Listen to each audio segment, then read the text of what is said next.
تو اس لیے دعا اور سجا یہ دونوں انسان کے لیے ضروری ہیں، یعنی دن کا روشن ہونا بھی ضروری ہے اور اس میں چلنا پھرنا کام کرنا ضروری ہے، اسی طرح رات میں آرام کرنا انسان کے لیے بہت ضروری ہے۔ آگے اللہ فرما رہے ہیں ما ودعک ربک وما قلی، نہیں چھوڑا آپ کو آپ کے رب نے اور نہ وہ ناراض ہوا۔ یہاں آپ کو میں نے بتایا کہ نبی پاک صلی اللہ علیہ وآلہ وسلم پر کچھ وقت کے لیے وحی کا آنا رک گیا تھا، جس کی وجہ سے نبی پاک صلی اللہ علیہ وآلہ وسلم کو لوگوں نے بہت ساری باتیں کہنا شروع کر دیں، اور روایت میں آتا ہے کہ ایک عورت آئی اور انہوں نے آپ صلی اللہ علیہ وآلہ وسلم کو کہا کہ لگتا ہے نعوذ باللہ تمہارے شیطان نے تمہیں چھوڑ دیا ہے، کیونکہ نبی پاک صلی اللہ علیہ وآلہ وسلم کی طبیعت ناساز ہو گئی تھی، جس کی وجہ سے وہ کچھ راتوں کو اٹھ نہیں پائے تھے۔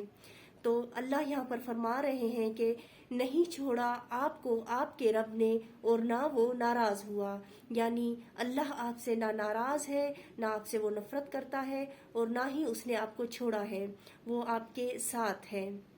وَلَلْآخِرَةُ خَيْرٌ لَكَ مِنَ الْأُولَى، اور یقیناً آخرت بہتر ہے آپ کے لیے پہلی دنیا سے، یعنی اللہ یہ فرما رہے ہیں، نبی پاک صلی اللہ علیہ وآلہ وسلم کو تسلی دی جا رہی ہے کہ آپ دل برا نہ کریں، آپ کے لیے آخرت جو ہے وہ بہت ہی اچھی ہے پہلی دنیا سے۔ پھر اس کے بعد نبی پاک صلی اللہ علیہ وآلہ وسلم کے ساتھ جو شروع میں معاملات تھے جو کافروں نے ان کے ساتھ کیا، پھر اس کے بعد نبی پاک صلی اللہ علیہ وآلہ وسلم کو اللہ نے اتنے اچھے ساتھی دیے، پھر ان کا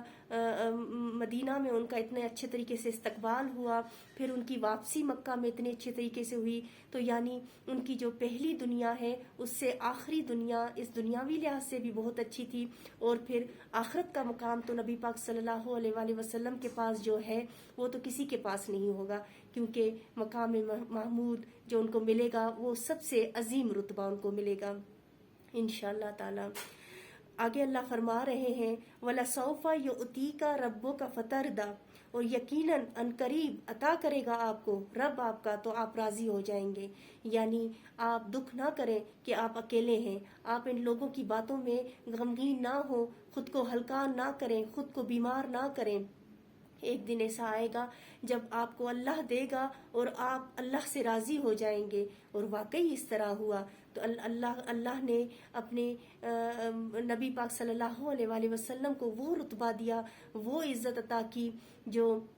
کسی اور نبی کو نہیں ملی۔ پھر اتنے پیارے ساتھی، اتنے سمجھدار اور اتنے وفا شعار ساتھی ان کو دیے صحابہ کی صورت میں، جنہوں نے آگے جا کر ان کے دین کو، ان کے تعلیم کو آگے بڑھایا۔ پھر نبی پاک صلی اللہ علیہ وآلہ وسلم پر نبوت کو ختم کرنا، یہ بھی ایک بہت بڑی بات ہے، ایک بہت بڑا رتبہ ہے جو ہمارے پیارے نبی صلی اللہ علیہ وآلہ وسلم کو اللہ کی طرف سے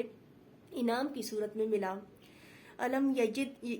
یجد کا یتیمن فآوا، کیا نہیں اس نے پایا آپ کو یتیم پھر اس نے ٹھکانہ فراہم کیا، یعنی یہاں پر اللہ تسلی کے طور پر انہیں بتا رہے ہیں کہ جب آپ یتیم تھے، جب آپ کو کوئی ٹھکانہ نہیں تھا، آپ کے پیدائش کے بعد آپ کے والد نہیں تھے، اور کچھ عرصے کے بعد آپ کی والدہ محترمہ بھی وفات پا گئی، تو آپ کو کس نے سنبھالا؟ اللہ نے سنبھالا، ایک اچھا مقام، ایک اچھی جگہ دی، اور آپ کی حفاظت کی اپنے فرشتوں کے ذریعے، حضرت جبرائیل علیہ السلام کے ذریعے آپ کی حفاظت فرمائی گئی۔ تو اللہ انہیں تسلی کے طور پر یہ بتا رہے ہیں کہ غم نہ کرو، پہلے بھی میں نے تمہیں سنبھالا ہے، ابھی بھی میں ہی تمہیں سنبھالوں گا۔ وَوَجَدَكَ ضَالًّا فَهَدَىٰ، اور اس نے پایا آپ کو راہ بھولا تو اس نے رہنمائی کی۔ یہاں نعوذ باللہ راہ بھولا یعنی گمراہ ہونا نہیں ہے، یعنی اس کا مطلب یہ نہیں ہے کہ نعوذ باللہ اللہ رسول پاک صلی اللہ علیہ وآلہ وسلم کو یہ کہہ رہے ہیں کہ میں نے آپ کو پہلے راہ بھولا ہوا پایا، یعنی آپ بھٹکے ہوئے تھے، یا پھر نعوذ باللہ جو مکہ کے دوسرے کافر تھے، مشرک تھے، جو غلط کام کرتے تھے، شراب نوشی اور غلط کاموں میں موت تھے، ان کی بات نہیں ہو رہی۔ یہاں یہ بولا جا رہا ہے کہ نبی پاک صلی اللہ علیہ وآلہ وسلم وہ کس پریشان رہتے تھے، متلاشی تھے، وہ راہ حق کی، وہ حق کو تلاش کرنے کے لیے پریشان تھے۔ تو اللہ نے ان کی رہنمائی کی. جب وہ غار حرا میں اپنے بیوی بچوں سے دور جا کر بیٹھتے اور اس حق کی تلاش میں ہوتے تو اللہ فرما رہے ہیں اس وقت کس نے آپ کو حق کی راہ دکھائی؟ میں نے آپ کو حق کی راہ دکھائی. تو ابھی بھی آپ غم نہ کریں، میں آپ کے ساتھ ہوں. آگے اللہ فرما رہے ہیں وَوَجَدَكَ عَائِلًا فَأَغْنَىٰ، اور اس نے پایا آپ کو تنگ دست تو اس نے غنی کر دیا. یعنی اس سے یہ فرمایا جا رہا ہے کہ نبی پاک صلی اللہ علیہ وآلہ وسلم کے پاس پہلے مال اتنا نہ تھا. پھر بی بی خدیجہ رضی اللہ تعالیٰ عنہ کے ساتھ شادی کرنے کے بعد انہیں دنیاوی دولت بھی مل گئی. پھر اس سے بڑی بات دین کی دولت اور دوستوں کی دولت، یہ سب چیزیں ان کو ان سب چیزوں سے اللہ نے نبی پاک صلی اللہ علیہ وآلہ وسلم کو غنی کر دیا.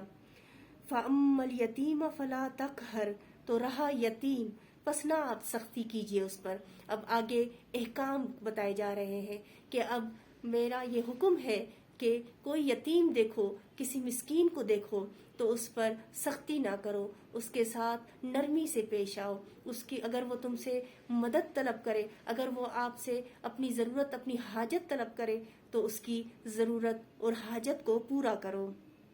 آگے اللہ فرما رہے ہیں وَأَمَّا السَّائِلَ فَلَا تَنْهَرْ، اور رہا سوالی پس نہ آپ جھڑکیے اسے. یعنی اگر کوئی سوال کرتا ہے آپ سے، ضرورت مند ہے تو اسے جھڑکیے مت، اسے دھکا مت دیجیے، بلکہ اس کی حاجت روائی کیجیے، اس کی مدد کیجیے، اس کو سہارا دیجیے. اور بعض دفعہ اس طرح ہوتا ہے لوگ دوسروں کی، غریبوں کی، سوالیوں کی مدد کرتے ہیں لیکن پھر وہ چاہتے ہیں کہ ہمارا پورا قبضہ ان کے اوپر ہو اور پھر وہ ہمارے ہی کہنے پر اٹھیں، ہمارے ہی کہنے پر بیٹھیں اور ہمارے سارے کام کریں. تو اس کے لیے اللہ نے منع فرمایا ہے. جب انسان کا کام کیا ہے کہ وہ لوگوں کے سوال کرنے پر اس کی مدد کرے، اس کے بعد اس سے کوئی تعلق نہ رکھے، یعنی اس سے کوئی ایسا کام نہ لے جو اس کے اپنے فائدے کے لیے ہو. اس کا پھر کوئی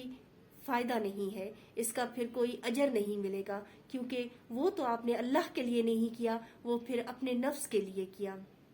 آگے اللہ فرما رہے ہیں وَأَمَّا بِنِعْمَتِ رَبِّكَ فَحَدِّثْ، اور لیکن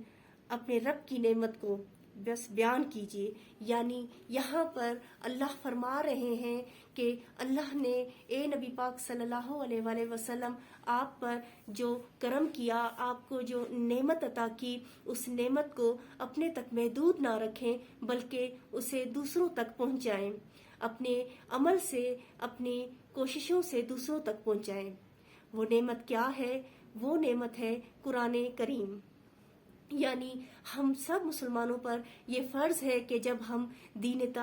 تعلیم لیں اور تعلیم کو لینے کے بعد ہم دین کو سمجھنے کے بعد اور جب ہم اپنے اللہ کے احکامات پر عمل کرنے لگیں تو اس کے بعد ہم پر یہ فرض ہے کہ ہم اس دین کو آگے پھیلانے کی کوشش میں لگ جائیں، بلکہ یہ نہ کریں کہ اس کو اپنے تک محدود رکھیں،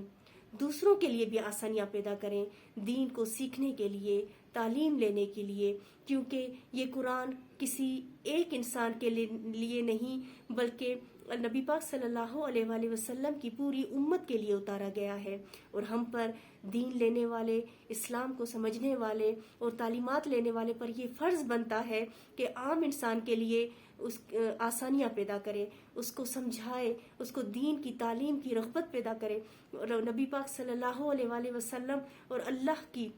محبت ان کے دل میں اجاگر کرے اور دین سیکھنے کے لیے انہیں بلائے، انہیں تعلیم دینے کے لیے آسانیاں پیدا کرے. اگر آپ کو میری باتیں سمجھ آ رہی ہیں اور ان کا آپ کے دل پر کچھ اثر ہو رہا ہے تو مجھے ضرور سپورٹ کریں، میرے چینل کو سبسکرائب کریں، لائک کریں، شیئر کریں. وآخر دعوانا والحمد للہ رب العالمین. السلام علیکم ورحمۃ اللہ وبرکاتہ.